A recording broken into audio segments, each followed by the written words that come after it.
This is the IBJ Podcast for the week of May the 1st, 2023, brought to you by Taft. I'm your host, Mason King. Welcome back to the podcast, everybody. This is the 250th episode of the IBJ Podcast, but just the first time we felt like we needed to acknowledge just how long it's been around. The first episode was posted on June the 4th, 2018. And as regular listeners know, our only regular guest outside of IBJ's editorial staff has been Pete Dunn, aka Pete the Planner. He first was featured on March 11th, 2019, after becoming one of IBJ's regular columnists for personal finance.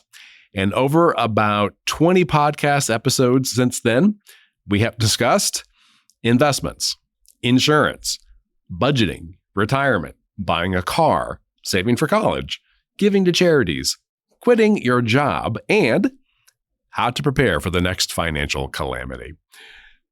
But after almost every interview, I usually feel like I've avoided some question that's a little too touchy, maybe even a little bit too mercenary, and it's likely to open a can of worms. Well, today is the day that I ask those questions. The kid gloves are off, and we're going to talk about some of the sensitive topics, some of the most sensitive topics in personal finance. For example, how to step in when your parents can't manage their finances anymore. Who in a marriage should have final say on big purchases? How to prepare for the financial implications of divorce. How much you should know about your inheritance. And how to know when it's time to change financial advisors. Without further ado, here's our conversation.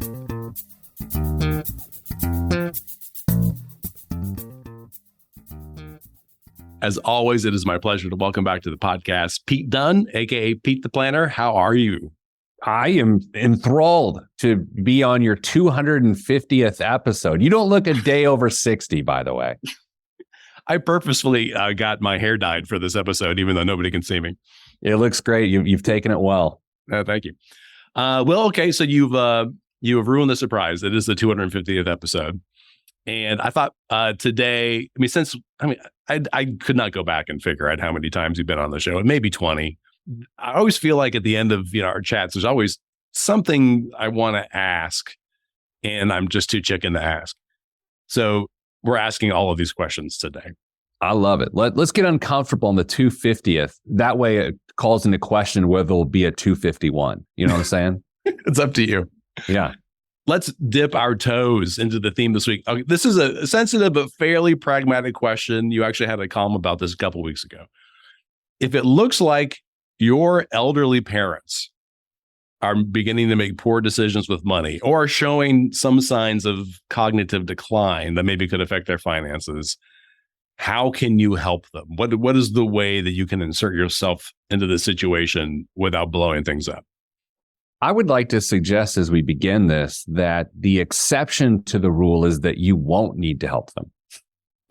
Oh, great. Okay. No, right. Exactly, man. Like, here's my experience. Here's what I've seen. This will be, as you think about the financial threads that run through your life, this will be one of the most complicated tasks, operations, campaigns that you will ever do, is to weigh in and assist another adult with their finances. And don't get me wrong, helping your kids with their finances is hard enough, but stepping into your parents' lives, making sure that they don't feel overly judged, that they don't feel criticized, and then you keeping your head while discovering strange things, it is trying. And so I'd love to talk about it because it is rife with opportunity for error, and there's very little satisfaction that comes with doing it, but it's so wildly important to do. Yeah. It sounds like the first thing that needs to happen is there's a conversation, and it's very similar, I imagine, to the maybe you shouldn't be driving anymore conversation. I hadn't thought of that. It's probably very similar. Mm-hmm. And the other thing is, if we want to take a step back to pragmatism for a moment, who's going to be cleaning up the pieces anyway? If the survivor is going to be cleaning up the estate or a failed while living situation, you might as well step in and say, look, while there's some still resources to go around, can I help weigh in on how best to use those? Because otherwise, you're passive. You're just taking it and you don't have any idea of the trauma that you're going to have to deal with when it's way too late. So I don't know if you've been in a situation where you've had to help somebody reach this topic or maybe even do it yourself. But what's a nice way to bring this up with your parents? I think it would just go with a very honest question of like, hey, what's your financial stability looking like over the next decade or so? And I'll tell you, that's a hard enough question for a 45-year-old to answer. Yeah. But if it is met with a brush off, if it is met with a lack of understanding of the question, then you may have discovered something, because by the time you reach your 70s or 80s, theoretically, you've been retired for a few years and you should have the way things work. If there's uncertainty as a person ages, that's bad, because the retirement plan that got you to the finish line has to get you to the ultimate finish line, and it shouldn't get worse as it goes. And if it's starting to feel like there's cracks, and if the person's like, well, actually, it's funny you ask because I don't know. Or if they're so dismissive, then I would love to take a look, because I know I'll be helping mom with this someday, or maybe I'll be helping you with this someday. And I just want to make sure that I can do the best I can to support you. One of those sorts of things. I imagine you might also come into a situation where, it looks like maybe they're not paying their bills. Absolutely. I think you will also find, here's what we're looking for. And I am not a cynical person, but the more you say I'm not a cynical person, the more cynical you sound. But I don't believe we're looking for fraud. I don't believe we're looking for someone taking advantage of them, whether it be some scammer or a financial advisor or something. I think you're going in to say, are you paying too much for your car insurance? Are you paying too much for your digital services at home? Are you missing opportunities? Those sorts of things are where you sniff it out. And that's why I like running a credit report alongside your elderly parent, freezing their credit when they're right there, because that way you can lock down the risks, and it gives you a great glance as to what is really going on. Yeah. And then I wanted to talk about some of those specific steps. So, for example, start with getting a credit report for both parents. Oh, yeah. Yeah.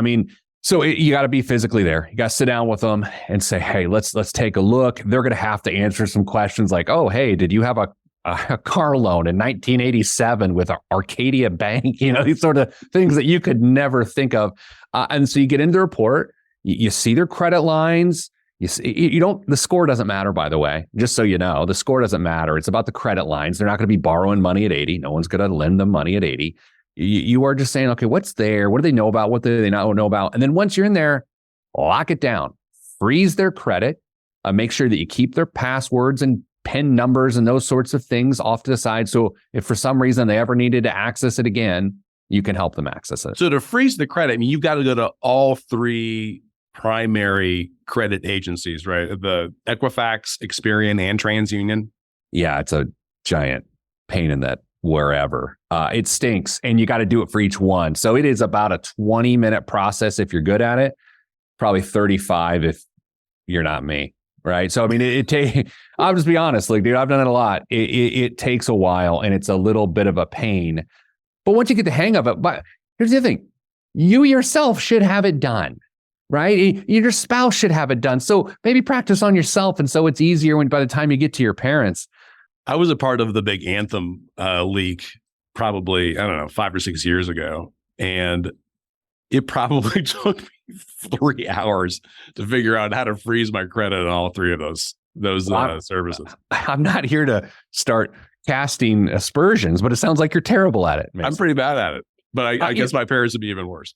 If I may back up a half step on all of this, if you have a sibling, an adult sibling, let them know what's going on. And as you're doing these things, be weirdly explicit with your parents as to what you're doing. All right, Mom, now we are going to go into your credit report and take a look. Okay, Dad, now we're going into yours. It's like, so much so that you feel like you're being filmed.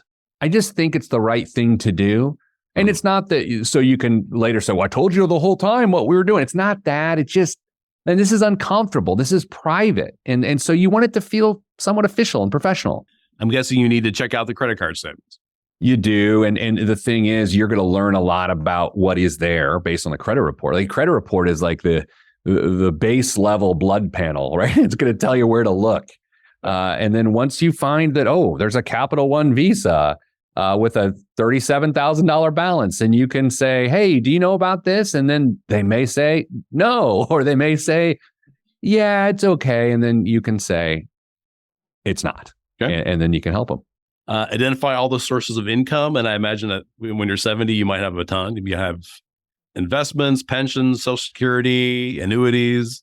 Yeah, they're going to have at least one, right? And at least two, really. I mean, you're going to have probably, if you have two living parents, you're going to have Social Security probably for both, right?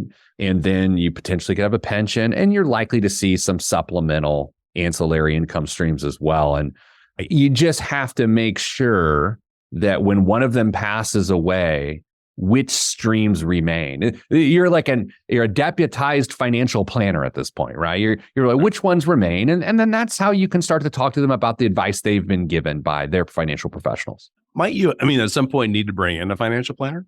Potentially. Yeah. And again, this isn't about financial planning, although it certainly feels like it is. It's about protecting their interest, and it's about stability, which isn't financial planning. It's just like, are you going to be a victim of a scam? Do you have a sustainable strategy? And then how much of a bag am I going to be left holding in the event that your strategy stinks? My buddy's mother-in-law passed away.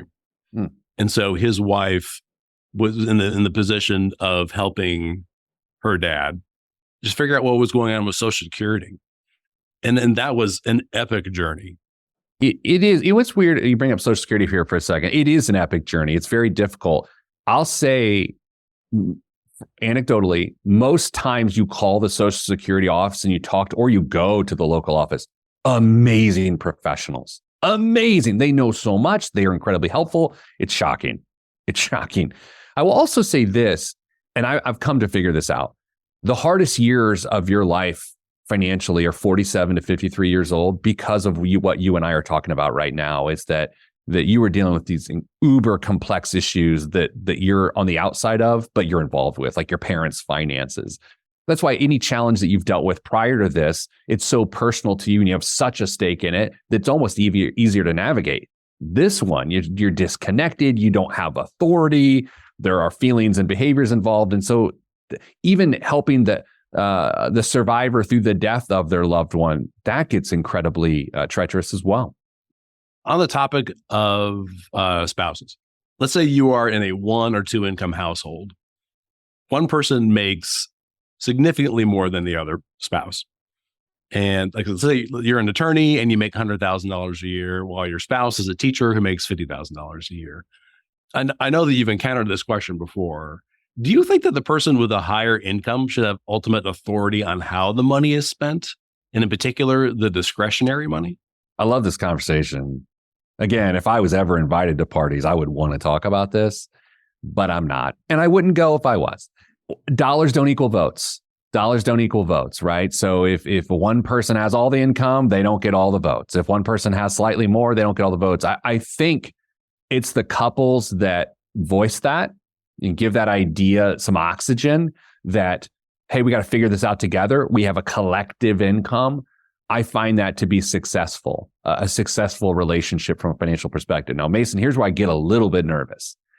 It's where reality suggests otherwise, that people act as though their income leads to votes and they don't talk about it. That is where you get nervous about protecting yourself in the case of a divorce, right? And then it starts to spider into all these other things. But dollars don't equal votes is maybe the best way to think about it.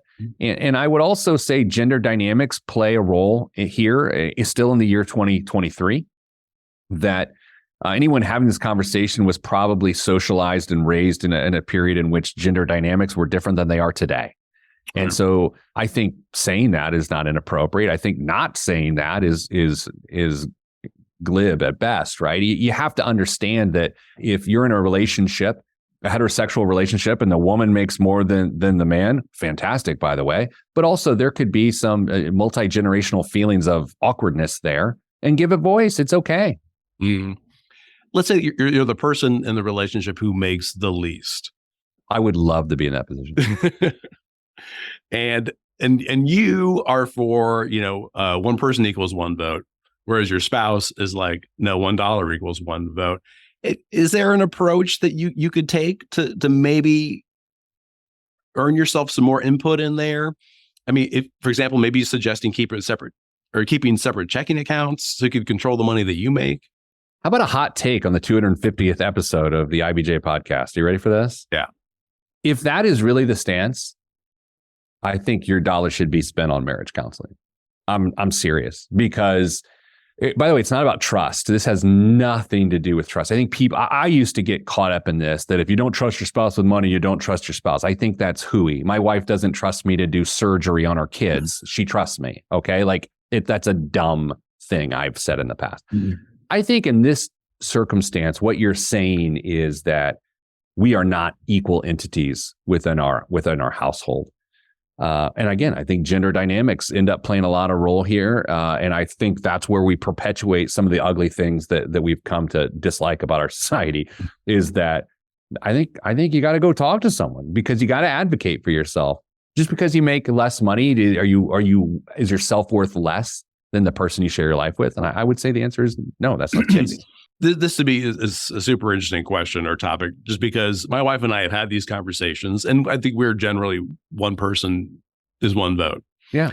And I think we have a very good understanding about money. But there still are times when I'm online and I'm like, oh, I really want to buy this thing that costs $400. Right? I want to make some kind of expenditure, that costs, a pretty significant amount of money. And, I really should run it up the flagpole, because that's kind of the policy. But then part of me is like, you know what? I do make a little bit more. I just should be able to buy this. I appreciate the honesty, really. I think there's a couple elements, actual tactical things that you can do to address this. Number one, the very simple, hey, if the shoe were on the other foot and the dollar amount was the same, would I be bothered if she didn't mention it to me? Yeah, and if that passes the sniff test, great. Yeah. The other thing is, I don't mind, and I hate the terms, allowance, fund money, whatever. I don't care what you call it, but they have to be equal amounts. This is where this goes off the rails quick. One person makes more money, so they get $400 a month to do whatever they want. The other person makes less money, so they get $150 a month to do whatever they want. And you say, oh, we get allowance, do it with your allowance. That is not fair from my perspective. And I will also say it is an informed perspective, because I've had to watch and pick up the pieces of people who choose to do it that way. Okay, let's take a quick break to hear from our sponsor. This is the IBJ Podcast.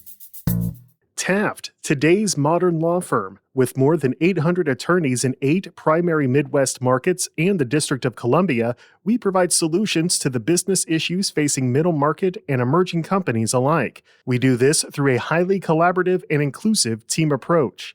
Taft, the modern law firm. To learn more, visit taftlaw.com.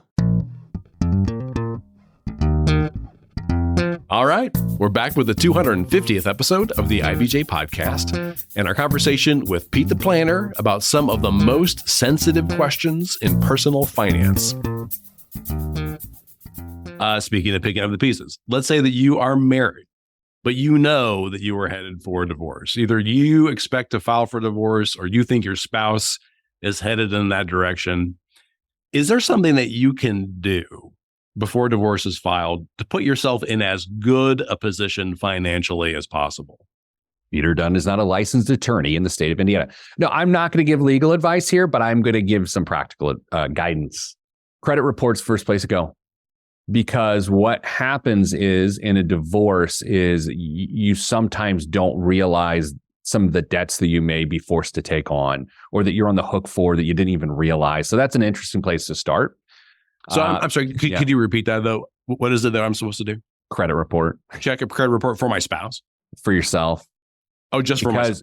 Because you might be an authorized user, you might be a co-borrower. Oh, I see. You need to understand that. Here's the other thing. I might be signed on to a credit card that I don't know about, for example. Yeah. And by the way, there's nothing necessarily nefarious about that. It just might be how it went down when things were fine. I might be oversharing here. I think both of the cars within my household are in my name, but not because I'm a power freak, although Mrs. Planner may argue with that. It's because I went out to the dealership on that weekend while she was doing something else. And so I could sign and my credit could deal with it. So like that wasn't, hey, you can't handle this. It was just like, hey, I'm just trying to help us out by not dragging her to the dealership. So you may find some of that on your credit report. So that's number one. Check your credit report and understand what you might be getting yourself into. Number two, and this one is informed by what I have seen. Make sure that if you plan on arguing to keep the house, that it actually makes financial sense. This is anecdotal. I've seen so many people keep the house, keep the family home, and it's a massive mistake, whether they're the breadwinner or they're not the breadwinner. It just doesn't make sense. So that's number two. Number three is just get a budget together. It maybe you don't budget as a couple, maybe the other person does the money, but if you don't know what it costs to live on your own, you better understand that, because I think it's going to help with the words you might use to introduce the idea of a relationship transition, which of course is the way we say divorce in the 2020s. But you need to be armed with information and numbers, not just feelings. In interest of time, I want to move on to one of my most hot button topics is inheritance. I have a number of questions here. Let's start off with this one. Let's say you're doing some long-term financial planning. You are confident that you will have some kind of inheritance from your parents. Should you ask for details of your inheritance now? This is an actual question that came up when my wife and I were doing our financial planning. Our professional was asking, so do you have like an idea of like what you might get, without trying to say the death of your parents. And I'm like, I really don't. And I'm not super interested in bringing it up because that's not who I am. But look, I'm going to give you my opinion, and that's all it is. I'm with you. I'm with you. Like I'm not going to ask that. I think other people have. I've seen other people do it, and that's their relationship. But for me, I'm not going to my parents and be like, hey, I'm doing some estate planning. What, when you're dead, what do you think you're going to leave me? Like I'd rather do my own financial planning with the resources I have, and that ends up being gravy. And you could say, yeah, but it impacts your planning decisions now based on that amount. Well, too bad. I think it's weird. And that's my opinion. If you've done it a different way, awesome. You have a different relationship with your folks than I have with mine. But for me, I would never do that. My take on it was, don't count on it. You don't know what's going to happen. You can only control what you can control. I've told this story, I think, on your podcast before. I've seen so many times where a grandparent says, hey, we'll pay for your kids' college. Don't you worry about it. And then the time gets there, life happens, and the money's not there. And because they counted on someone else and they didn't do their own financial planning, I see it all the time. How about this one? Let's say you're pretty confident that your parents are bleeding money on something like gambling, or they've got some crazy idea about investing in crypto, or they're giving large gifts to friends and family. Is there any way to ensure that there's going to be something there for you? Yeah, I was tracking until the question. Yeah. No, on some level, I would think I want to make sure there's something there for them so they have the stability that we talked about at the beginning of the podcast. Personally, if I'm trying to protect my own inheritance by talking dad out of being on DraftKings, I'm not interested in that. I don't care because, again, that's my opinion.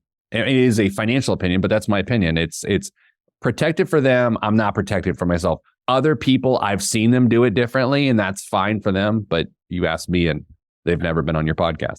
I'm going to go deeper into this rabbit hole. And I want to say just briefly to the listeners, these are not ideas that I have now come up with. This is stuff that I've seen on financial advice sites, quite real questions that people have asked. Sure. let's say that you have a fairly significant amount of money or real estate or some investments.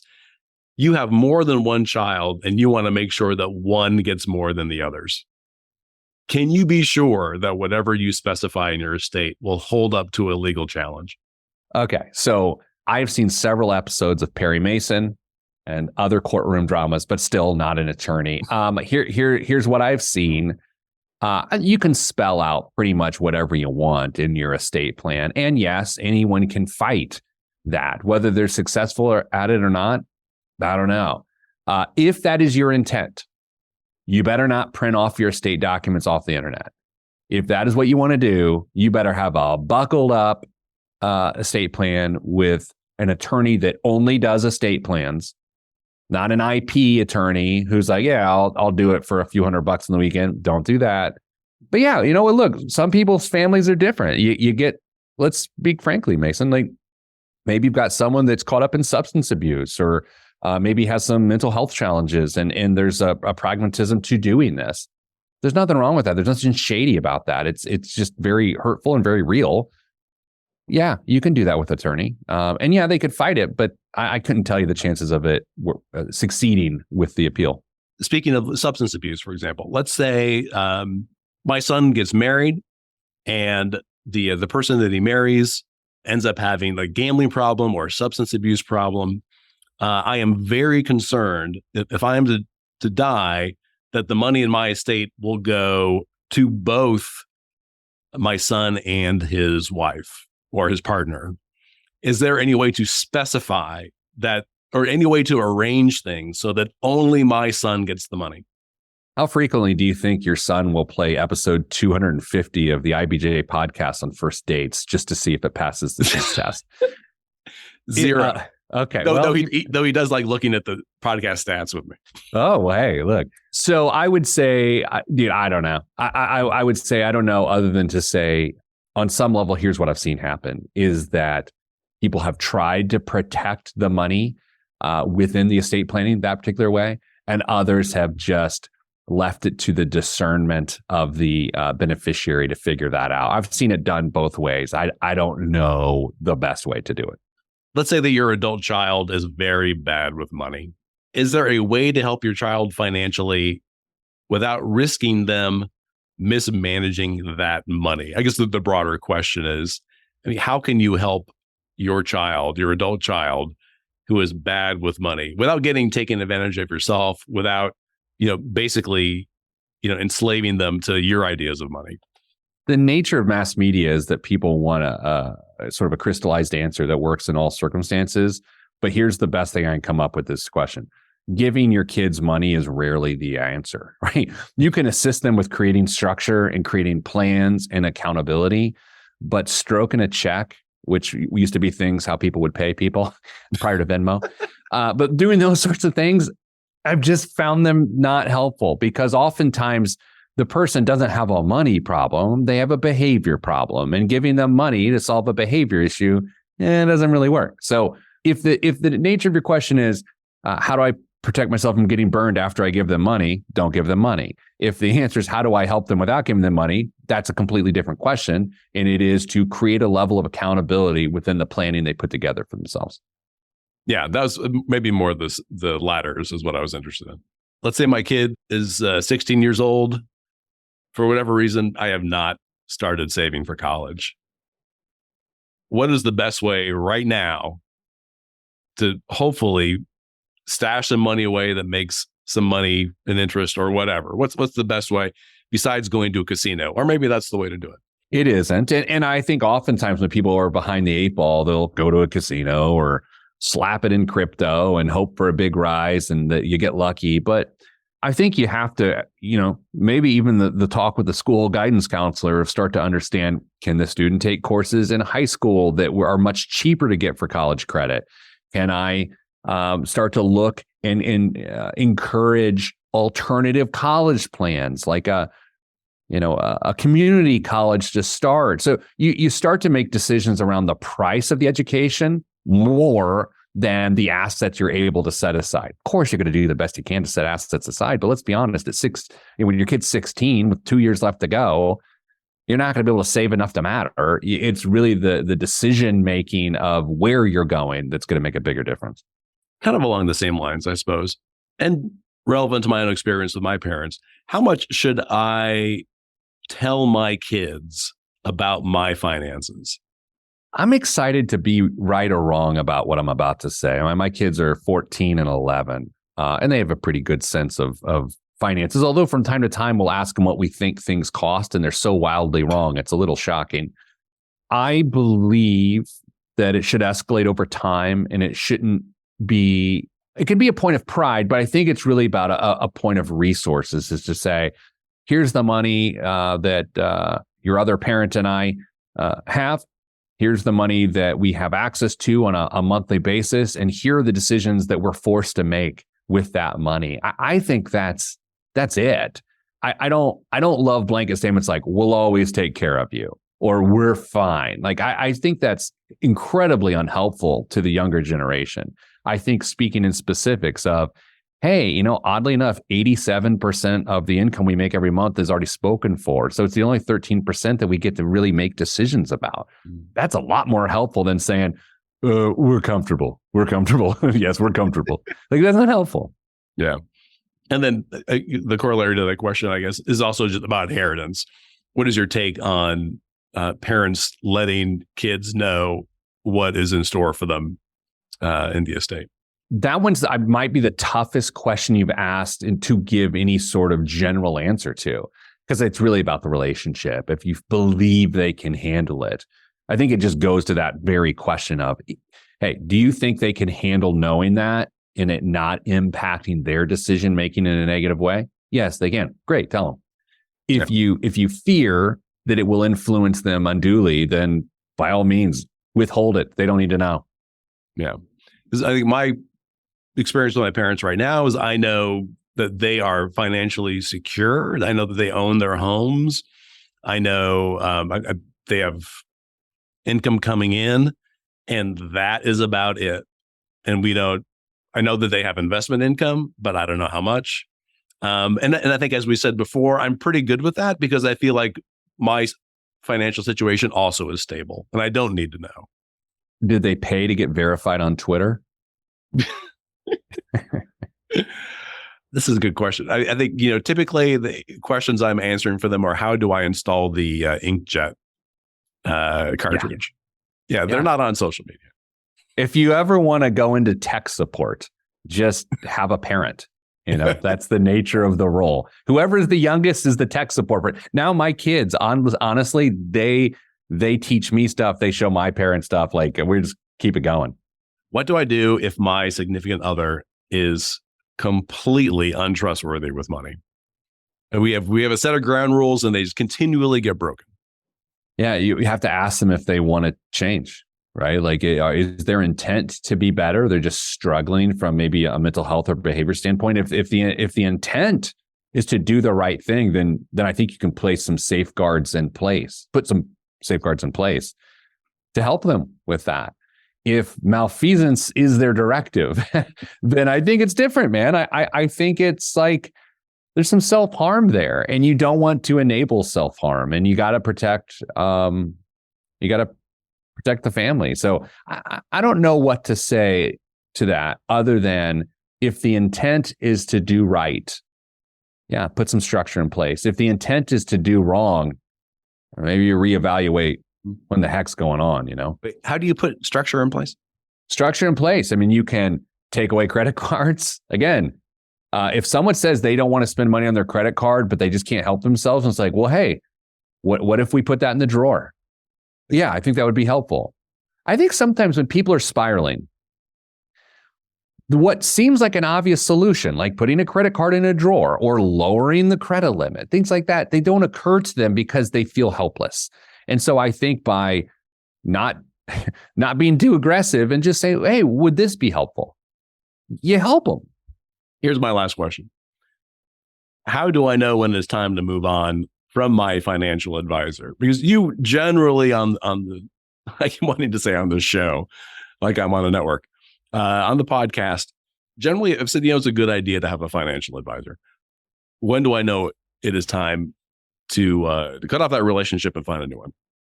I love this question. I love for people to have a financial advisor. I mean, that's just the most obvious thing. If you've ever read a column or listened to this show, I want you to have a financial advisor. But I want you to have one that makes your financial life better. And sometimes that's by looking at the fees relative to the returns, which seems a little too scientific for some. But others, are they a part of your financial life getting better? Or are they witness to your financial life staying the same or getting worse? And I don't just mean your investments. I don't just mean your net worth. Are they having an impact on your present decision-making? If they aren't, if you get a massive raise and you don't even think about calling them, I would say, why? Why wouldn't you call them? If you lose your job, if they're not one of the first 3-4 people you call, ask yourself, why? That's the sort of impact a financial advisor should have on you. Now, it is worth noting, some people separate those. They have a financial advisor that helps with planning and these sorts of things I just talked about. And there's people that manage your wealth. Your stockbroker may not care that you lost your job, right? Your financial planner would. If you don't have that sort of lovely relationship, it exists. It is possible. And I'm not saying this because I do this, because I don't do this. I am not a financial advisor, but there are amazing financial advisors that can make a huge impact on your life. And if you don't have that feeling, go get it. It's worth it. Here's the question that I seem to have most often with people when we talk about people who are managing investments is what percentage of the investments do they take as a management fee? It seems like 1% is kind of a standard right now. I know some people find that is wildly inappropriate, and some people just don't care. Some people think, well, I guess that makes sense. And so the question, I think the unspoken question always is, what is too much? What is enough? Of all the questions you've asked me today, this is the one that threatens to fill up my inbox. Okay. Just so you know, you're not doing me a favor here. 1% is sort of the standard ceiling in my opinion. In my opinion, it's the standard ceiling. Depending on how much you have, it can bop down to 50 basis points or 50 bips, as people annoyingly call it sometimes, 25. It depends. More than a point though, more than 1%, there's got to be some amazing justification as to why. And I can just feel the dings of my email inbox filling up with financial advisors all over Central Indiana. Thanks, Mason. I need. If this is not just a person who takes or manages your investments, but then also is maybe a bigger picture financial planner. Same. Yeah. I mean, it should all be inclusive in my estimation. There are exceptions to this rule that are well justified, but there are many exceptions to this rule that are not justified at all. Well, let's just call it right there, because my head is swimming. I feel good. I had a banana this morning, so plenty of potassium to answer these questions. Well, hey, it was a pleasure to be part of your 250th episode. Congrats. I know that's a big thing. So good job. Well, thanks. Maybe you can be on when we talk to you next for the 500. That'll be the next time. Good. I think the people will like the break. The time goes really fast. I think it does. Absolutely. All right. Well, thank you for everything that you've done to contribute to the podcast. This is always my favorite time of the year when I get to talk with you, and we'll talk soon. Toodaloo, Mason. My thanks again to Pete the Planner. Talking to Pete is one of the most enjoyable things about my job, and I am very grateful for everything that he's contributed to the podcast. And a quick reminder, his column appears regularly in the print edition of IBJ, and you can find several years' worth of his work at ibj.com. And before you get on with the rest of your week, there are a few stories in the latest print edition of IBJ I want to draw to your attention. First up, as Indianapolis Mayor Joe Hogsett seeks a third term, he's facing opposition from a faction of his own party for the Democratic nomination. Taylor Wooten outlines the choice primary voters face between Hogsett's 2-term record and the vision of State Representative Robin Shackelford. Also in this week's issue, John Russell explains how the Goodman Campbell Brain and Spine Physician Group has rebounded from its split from IU Health. And Dave Lindquist profiles science fiction and fantasy writer Maurice Broaddus, who has been hired by Marvel Comics and publisher Smart Pop to write stories featuring the character Black Panther. Again, you can find these stories in the latest print edition of IBJ or online at IBJ.com. I will say it is a lot easier to access all of this content and all of IBJ's data on Central Indiana's business community and economy if you're a subscriber. And you may not know that we have wrapped all of IBJ's content together with all of the stories, columns, and podcasts from our sister publication, Inside Indiana Business. And now works out to about $3 per week for actionable information about every notable business development across the state. You won't find Indiana's story told with this kind of breadth and depth anywhere else. Just go to IBJ.com and click on the subscribe button. Thanks again for making time this week and over the last 5 years for the IBJ Podcast. I'm Mason King. Hang in there, everybody. We'll be back again next week.